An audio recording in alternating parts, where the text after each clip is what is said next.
So we're on to chapter 5 of Laws of Personal Development. What's interesting, I suppose, about the previous chapter, I'm actually just waiting for this to go live as I refer back, is that he doesn't so much talk about specific characteristics, but more about behaviors and practices with regard to seeming health and so on.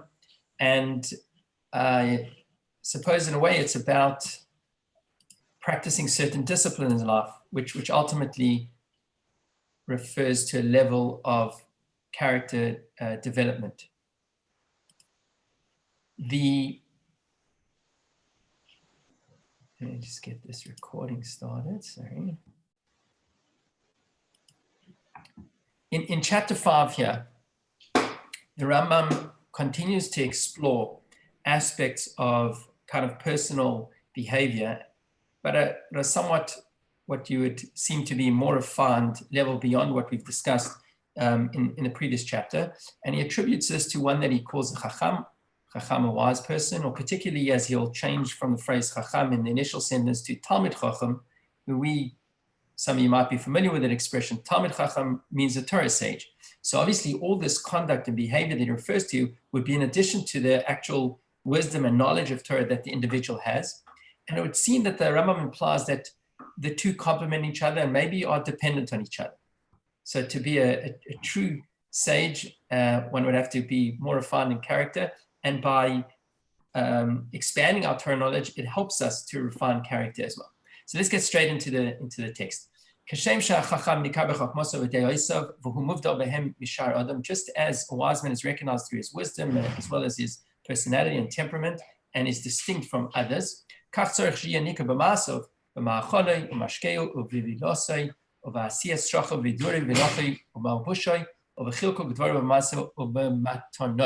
similarly, it should be apparent in his behavior. And here he talks about general types of behavior: eating and drinking, the way he's intimate in his relationships, taking care of his bodily needs, such as going to the toilet, the way one speaks, the way one walks around and dresses, and also the way one takes care of their own personal financial affairs and the way one engages in business. And in the coming halachot, he's going to unpack each of these areas.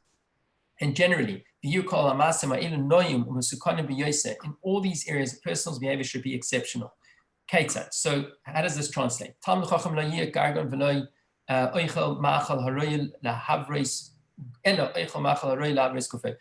Torah sage should not be gluttonous. One should eat what is required to sustain his body. And even those type of foods which are healthy and sustain one should not eat in a way that is gluttonous, overeating. One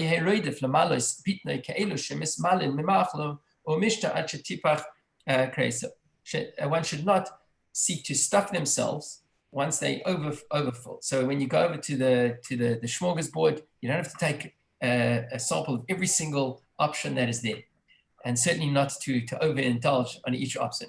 And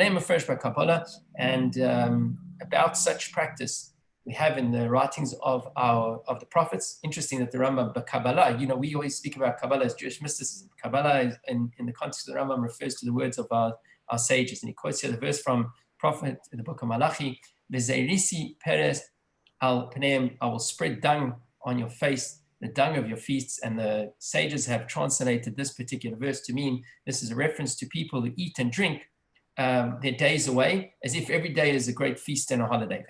Similarly, we find the words in the prophet that says, let's eat and drink, and as it's been said elsewhere, be merry because tomorrow we die. He says this is the type of conduct in eating of the wicked. And that type of environment of eating, those tables, the Torah has already expressed disgust over them, as it says, that those tables are filled with vomit and excrement without any space. Now, bli makom can mean there's no space for anything else because it's so full of what he's calling here this disgusting content. Makom also, you might be familiar, is used as one of the ways in which we refer to Hashem. And basically, if that's the type of table and indulgence one is expressing, you're kind of pushing God out. The wise person eats.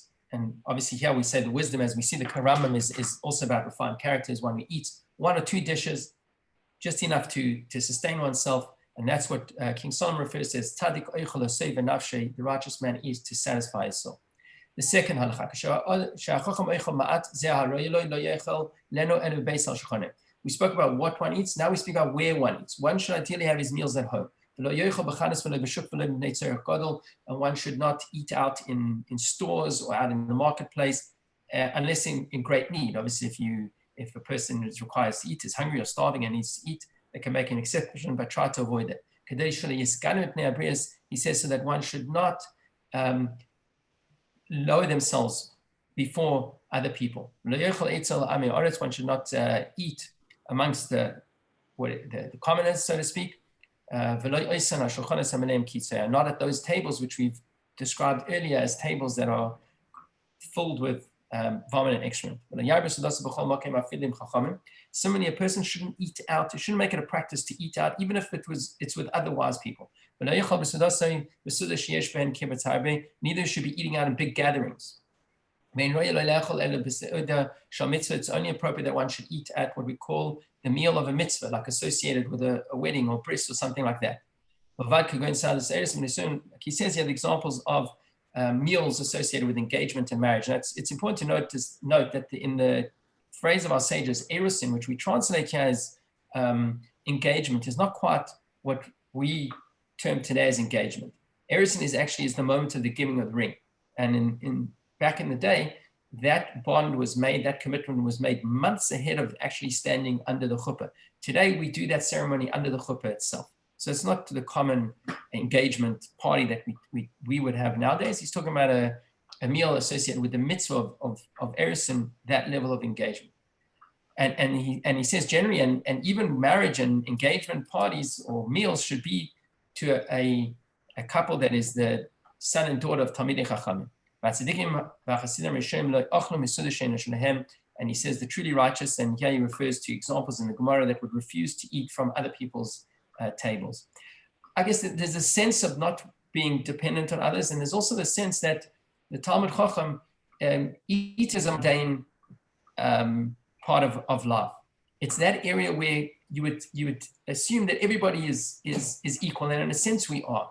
But the point is that if the Talmud Chacham, who needs to really be distinct in their behavior, is frequenting meals or places where others are eating or it's inappropriate to eat, it lowers their status. And obviously it's not just them as a person, but what they represent. There's more to elaborate, but enough for the brief time that we have together. This is halacha 3. When a wise man, when the chacham, the Torah scholar drinks wine, he should drink just enough in order to help himself his food digest. One should not get drunk. And he says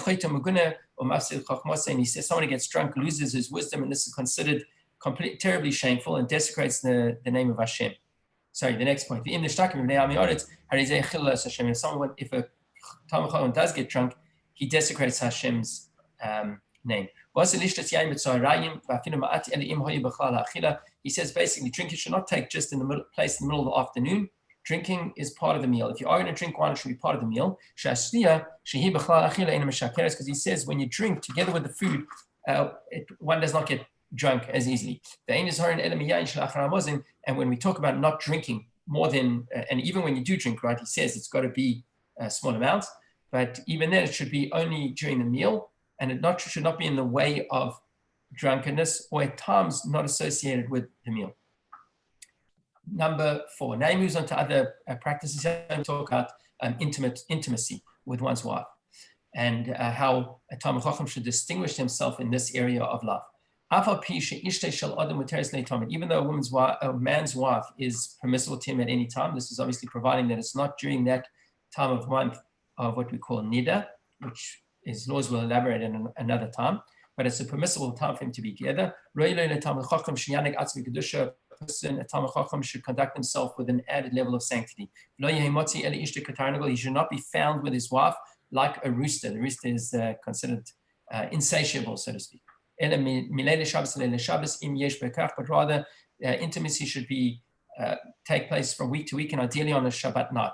Elsewhere, the Rambam expands on these ideas in the laws of marriage and so on in more detail, but this is just a broad idea of what the practice should be, and yet specific to the Talmud Chacham that it should be once a week and on a Shabbos night. And when he speaks with her, this can also be understood as a euphemism for the act of intimacy. Lo yisapar b'tchilas halayla should not be right at the beginning of the night. While he's full, his stomach is full. Not later when he's hungry. And should be in the middle of the night. In other words, ideal time is like midnight, he's saying, because that's when his food has digested, he's settled. Similarly, during the time of intimacy, he should not behave overly lightheadedness. Should be careful that the words that he uses are not obscene type of words in intimacy. Even when this is a conversation between him and his wife. And we're going to see that it's important that a husband does use words that will bring them together and close and put them in the mood, but it's got to be with a sensitivity. Like we say again from the prophets, a person's got to be careful what he says, because words are repeated back to you. Which words are repeated back to you? He says it's these conversations that take place between a husband and wife. And similarly, and neither, they should not be both drunk, they shouldn't be completely lackadaisical or tense or depressed. Not both of them, neither one of them. In other words, both of them should be on the same wavelength at the time of intimacy. His wife should not be sleeping at that time. He should not force himself on her. Or if she's is not in the mood or does not want to be together intimately, the way that that intimacy should be engaged in is both willfully and with joy. And it's then, and he references here something that he'll elaborate on elsewhere, but he should speak to her and lighten the mood in order that he should, bring the mood, set the mood. And then when he actually engages within the act of intimacy, it should be done with modesty, and he should withdraw immediately after the consummated the act. Halacha 5. The Rambam says something extraordinary here, obviously based on the words of our sages. Not only is it good for you to behave in this sanctified way during intimacy, but children born from those type of engagements in intimacy with sanctity will be, as he says here, refined of character, handsome and modest and worthy of wisdom and piety. And you should know that if you conduct yourself just the way of the world when it comes to intimacy, then the children that you have will be reflected in that. There's a lot spoken about in Jewish mysticism and elsewhere about the incredible influence of the attitude and the connection between husband and wife in the time of intimacy, and how it might influence the soul of that could possibly be brought down in that moment of intimacy. Halacha 6. Now we're moving on from that area of life to really the way a Talmid Chacham conducts himself, even in his private moments when he goes to take care of his bodily needs. Now, primarily this is about someone living with an awareness and a modesty that comes from a sense that I'm always in the presence of Hashem. But it's also about not allowing oneself's basic functions or nakedness to be exposed amongst other people, as we'll see. So a Talmid Chacham does not demean themselves. Generally, they walk around with their heads covered, their bodies covered modestly. So even at a time when goes to relieve himself in the toilet, one should do so modestly and should not reveal themselves unnecessarily. That means that you expose yourself as necessary when you have to sit down to relieve yourself. An interesting halacha that he says here, a person should not wipe themselves with their right hand. The reason for this is right hand is always given preference for a mitzvah, particularly the mitzvah of wrapping the tefillin.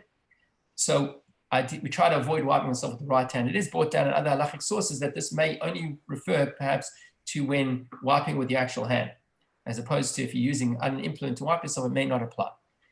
But furthermore, when one goes to relieve themselves, you should make sure you distance yourself from others. He says ideally you should go into a room within a room or to a cave within a cave, and then take care of you can defecate, then take care of your needs. And if it happens to be that you can't go a room within a room and you're only going on the other side of the boundary, so you should distance yourself so a person shouldn't hear one relieving themselves and should not hear the sounds of breaking wind of this Talmid Chacham. And if it's in an open space, make sure you're beyond eyes reach that a person shouldn't see their nakedness or performing the bodily function. a Talmud Chacham doesn't speak. He doesn't speak even if there's a great need to speak while he's relieving himself. And he continues to say that just as the Talmud Chacham conducts himself with modesty around taking care of the body needs during the daytime, the same is true at night. And this goes again to the point that ultimately it's about a sense that we're in the presence of Hashem. He says the person ideally should train themselves that you only have to relieve yourself in the morning and night. That means at a time when there are not too many people around anyway, so you don't have to start looking for places to get away from. Obviously, our reality is a little bit different these days, in the fact that we have toilet facilities available and they're private and so on and so forth. But some of the principles still certainly remain that we can keep in mind. Halacha 7. He says the Talmud Chacham should not shout and scream when speaking like wild beasts or animals, nor should one just raise your voice. A Talmud Chacham should speak gently, but you shouldn't speak too gently that you require people to lean in, because that comes across as arrogant. The Talmud Chacham should always be the one to greet others before others greet them. And the idea is that you create a good relationship with people in general. The Imraya, so I'm skipping a few of those because I'm not sure we're going to get to read every word here today. It says, and if he sees that he's able to use his word to direct somebody and it will be heard and accepted, then he should not remain quiet. But if he realizes that what he's going to say, if you see someone behaving in a way that's inappropriate, but you're going to say something, you're not going to listen, rather be quiet. That's also part of the assessment that the Talmud Chacham has to make. So he gives an example. He gives general examples of times when a Talmud Chacham should not speak. This those familiar with the Pirkei Avot, right, remember some of these. He says, don't try and appease your fellow in the moment of his anger. Don't ask a person at the moment that he makes a vow to refrain from something, why is he making that commitment? Sometimes a person will say in a brash way, I'm never going to eat meat again, or something like that. And you say, are you sure? What about that? If you catch him in that moment, he's going to say, yes, I'm sure. And the thing with a vow is that if you can be convinced that in the moment when you made the vow, you didn't consider all the outcomes, and then afterwards you can retract that vow. But if you reaffirm it, that's a problem. So the Talmud Chacham refrains from engaging with the person in that moment. Similarly, one does not try to console an individual while, as he says, while the dead still lies before him. That means before burial, because the person's mind is not yet settled. In all similar type of situations, the Talmud Chacham knows that it's better not to speak. Similarly, the Talmud Chacham should not look or stare at someone in a moment of their own embarrassment, right? Rather turn away.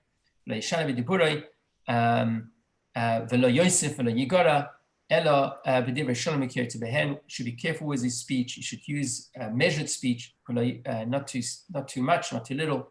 As a general rule, the Talmud Chacham speaks wisely, words of wisdom, or he speaks in words that are connected with acts of loving kindness and similar.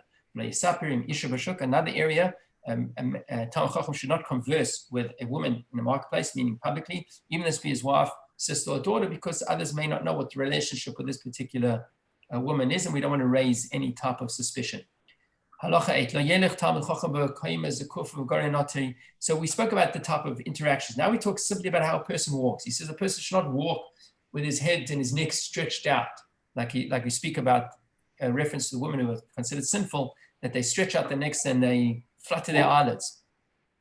Also, don't walk too dainty, heel to toe. That invites unwanted attention. For the Yoris B'Shus Rabbim, similarly, one Talmud Chacham should run around in public. He says, like crazy people do. Also, one should not be bent over like a hunchback, but rather a person should walk upright, again, not with his neck out, but with their looking slightly down, similar to the way we stand in prayer, with a sense of humility. And it should be sensed on you that is as if you are preoccupied with something. It's not like you're being distracted by everything around you, or that you're looking above everything that's around you, but you walk with a sense of purpose on yourself. And the Rambam says the truth here. He says even from the way a person works, it becomes quite apparent, even before you have to engage with somebody, whether they're a person of the mind, if they might be foolish. Just as Shlomo says in the verse, the Gam Baderech,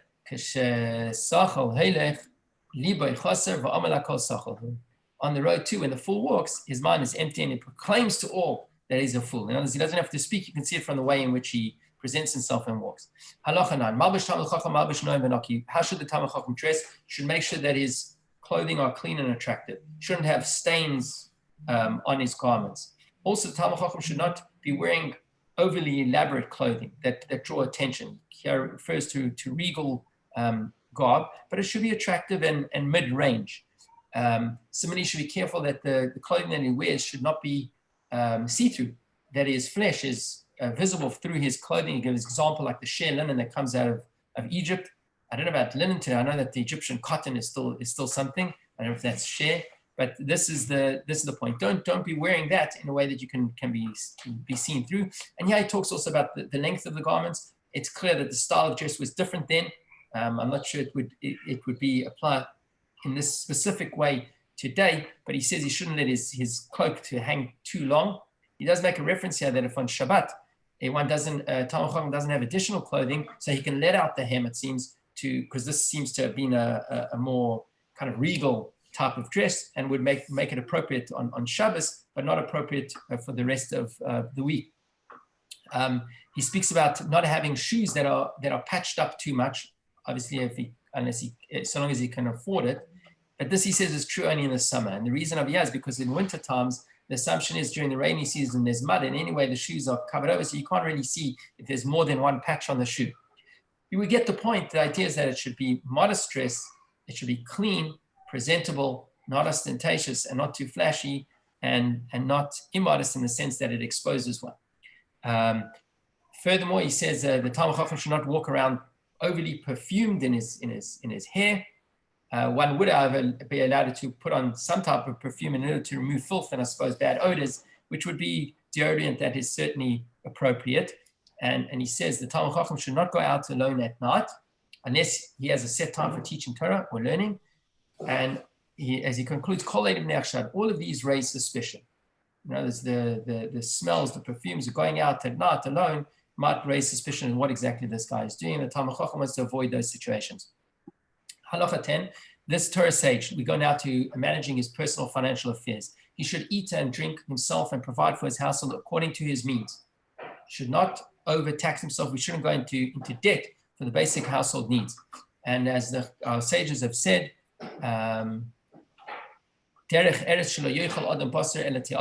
person shouldn't eat meat other than for a treat, basically. He does say, if somebody's wealthy and they can afford it every day, you may do so, but ideally otherwise it's from Shabbos to Shabbos is a time to indulge in that type of extra special treat. He says, furthermore, one should always eat less than befits his income. This is an interesting point. You should eat less than befits your income. Here he's talking about the individual himself. Dress as befitting your income, but you should provide for your wife and children, which gives them honor beyond. You can push yourself a little bit. In other words, what you skimp from yourself, give to your kids and your wife to give them further honor. Halacha 11. Now, this is an interesting one, and probably we don't have time to elaborate on it because it seems that the Rambam had a view different to what we might be familiar with in the Mishnah and even what we're familiar with today in practice. He says the ideal approach to life that a person should have is that one should first establish himself in an occupation. They should then buy a home and then get married. In other words, you should have the means to sustain yourself. You should have the place where you can bring a wife into and raise a family, and then you bring a wife into your home. He says, in contrast, the fool begins by marrying a wife, then he finds the means, and then he purchases a house. And only finally, then he finds a sustainable career or profession for which he can support himself. And he says this is implied in the curses. It says you shall betroth the woman, you shall build a house, and you shall plant a vineyard. This is in Deuteronomy. It gives an introduction to when a person kind of overstates and gets, goes away with himself, and we lose focus on Hashem. But the order of the verses there says you first marry, then you build your house, then your vineyard. And the Rambam sees in this an indication that it's not the way that one should progress in life, but rather we should first have a sustainable income, own a home, and then marry. Like I say, this is in contrast with the other teachings, so it requires further study and elaboration. But certainly from a sensible perspective, we appreciate where the Rambam is coming from, and he says that's the responsible way to advance in life. Halacha 12. Person is forbidden to renounce ownership or even to consecrate. That means donate to the temple or to the community his possessions and thereby become a burden on society. He also talks about then something that a person might own. Don't sell your field to buy a house. So the Rambam sees field, property, as a place where you could possibly live and you have a sustainable income. So you don't want to give that up in order to have a house. And don't sell movable property. Don't sell a house in order to buy movable property. Conversely, you should sell. What you should do, though, is if you've got movable property, then you can buy a field with that. The rule, as he says, is that we want to improve our financial position, not to exchange something that's impermanent for something that's permanent.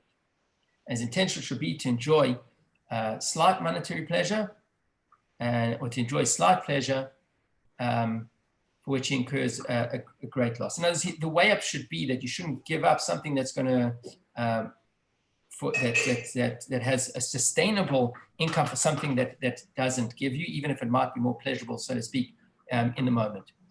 The 13th halacha, and this is concludes this chapter. We spoke now about his personal finance. Now we talk about the way in which he engages in business with others. It should always be with honesty. It should always be in good faith. When he should say yes to what he can say yes to and no to that which he cannot come through on. He's strict with himself in his accounting, gives and yields to others when he buys from them. It's interesting. So he's saying you should be a little bit more forgiving when you yield to others, but don't be pushy in your own business.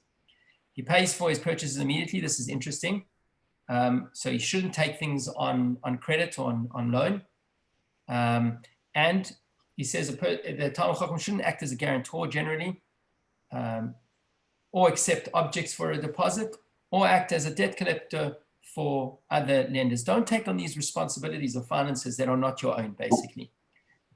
He says he accepts the obligation in the matter of buying and selling for which the Torah does not hold him liable. Now, this goes beyond the letter of the law. Even if strictly I'm not responsible, but I will go beyond the letter of the law in order to make sure that a deal is acceptable and in order to uphold and not to go back on verbal commitments. And I suppose it goes back to what we said at the beginning on what you say no is no and what yes is yes. And if others have obligation to him by the law, he wouldn't grant them extensions and pardon them, and he lends them bestows gifts. So he's saying, like, the way in which you should do it, a person should conduct himself beyond what's expected from the law. When the requirement is from himself, when the requirement is from others, he should be a little bit more forgiving and not insist on the letter of the law. Certainly, he doesn't encroach on another person's occupation or cause others discomfort through his business dealings. And he concludes the rule is that he should be among the pursued and not the pursuers. People should be looking for him. He shouldn't be nudging others. And among those who accept humiliation, but not among those who humiliate. This is obviously not only within business context, but in general, he's talking about the Talmud Chacham who's willing to put aside his own ego, so to speak, and would never tread on somebody else's to humiliate them.